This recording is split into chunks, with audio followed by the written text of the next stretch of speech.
तो रथ यात्रा जब होता है तो प्रभु जगन्नाथ अपने भाई बलभद्र और बहन सुभद्रा के साथ में 9 दिन के लिए अपने मौसी के घर घूमने चले जाते हैं, लेकिन साथ में माँ लक्ष्मी को नहीं ले जाते हैं। माँ लक्ष्मी वही मंदिर में रहती है। तो इसलिए जब 9 दिन के बाद प्रभु वापस आते हैं मंदिर में तो माँ लक्ष्मी गुस्सा करती हैं और क्रोधित हो जाती हैं प्रभु जगन्नाथ के ऊपर और उन्हें मंदिर के अंदर आने नहीं देते हैं। जबकि उनके भाई बलभद्र और सुभद्रा दोनों मंदिर में आ सकते हैं, उनको इजाजत देते हैं आने के लिए, लेकिन जगन्नाथ प्रभु को अंदर आने के लिए इजाजत नहीं देती है। तो क्रोधित पत्नी को शांत कराने के लिए प्रभु जगन्नाथ उन्हें रसगुल्ला का भेंट करते हैं।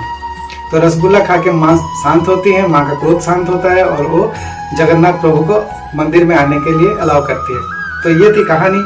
और इस दिन को नीलाद्री विजय के नाम से मशहूर है। ये दिन को नीलाद्री विजय के नाम से मनाया जाता है क्योंकि रसगुल्ला भेंट करके प्रभु अपने पत्नी के क्रोध को शांत करते हैं, इसलिए इस दिन को रसगुल्ला दिवस के रूप में भी मनाया जाता है। तो ये था कहानी